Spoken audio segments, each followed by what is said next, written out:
viewers, you're going to like him and you're going to want to see more of his unique brand of humor. Help me welcome to the stage, Jim Barron.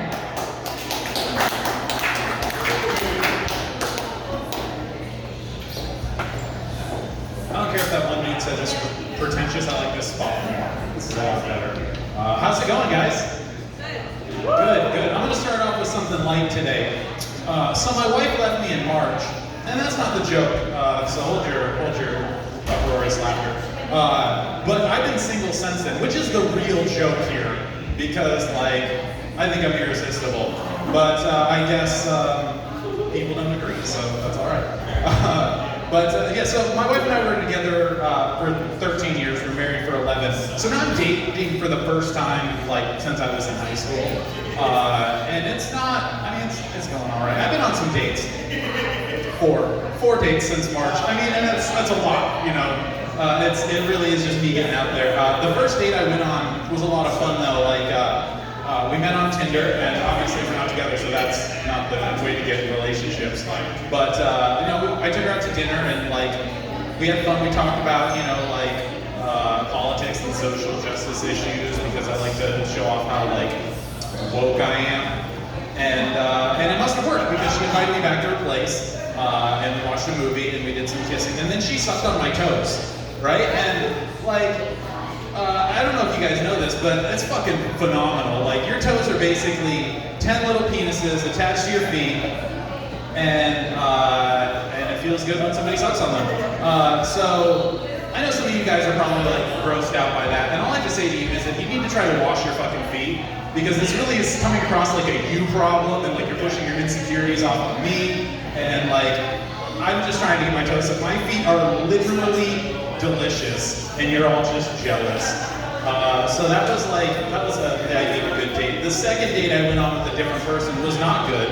My feet did not get any play that night, and I should have known that things were gonna end up bad. When I got a flat tire on the way there, it was like a sign from God, like, dude, just go home, like, this isn't gonna be good.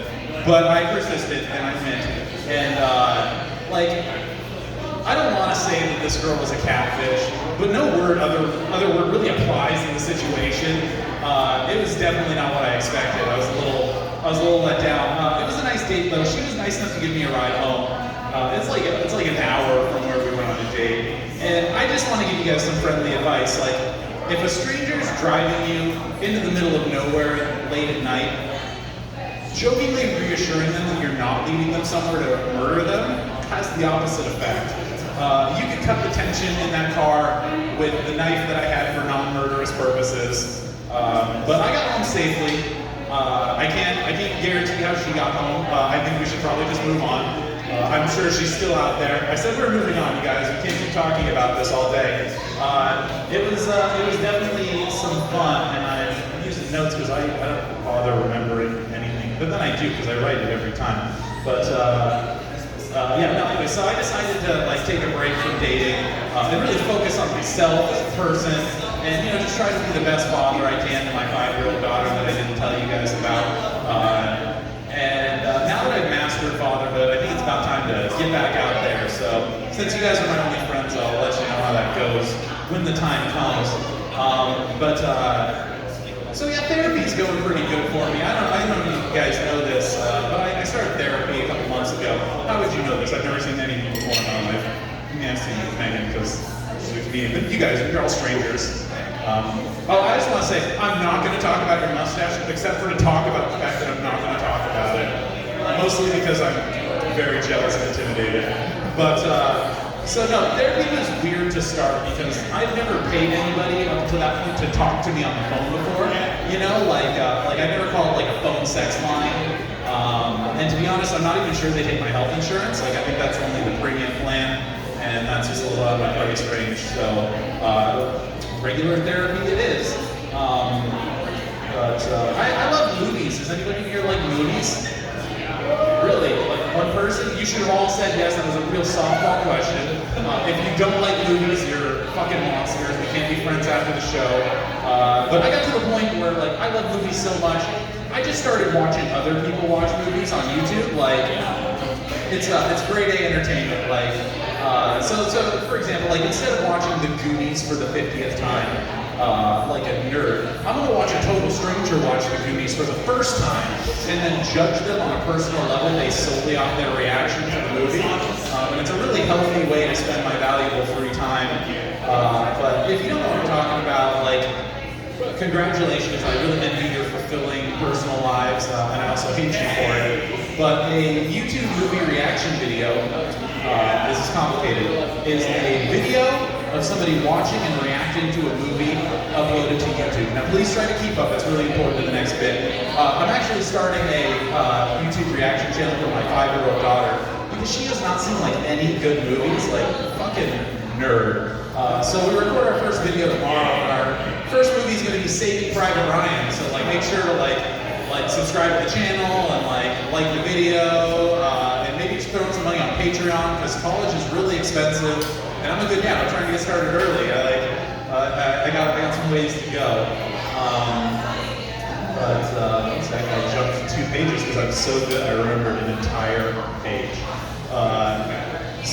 Yeah, now most of what I say up here is 100% true. I'm not going to make my daughter watch Saving Private Ryan, but we did recently watch all of the Leprechaun movies, so I mean, like, I'm still showing her stuff, just like I have my limits here.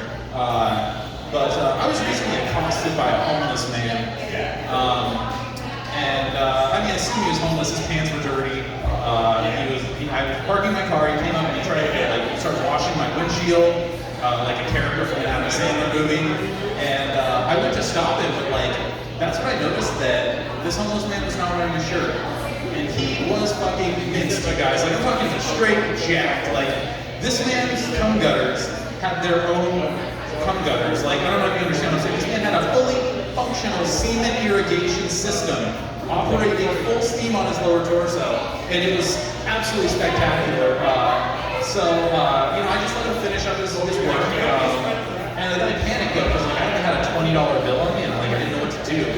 So I gave it to him, I'm a very generous person. And then I sucked on his toes, you guys, and I know you're probably thinking, hey man, that's too much. You just got this foot fetish a month ago. This man's homeless. But all I can say to you is you weren't fucking there, so you gotta mind your own business. It was a great time. Now that's an example of a 100% untrue story that never actually happened.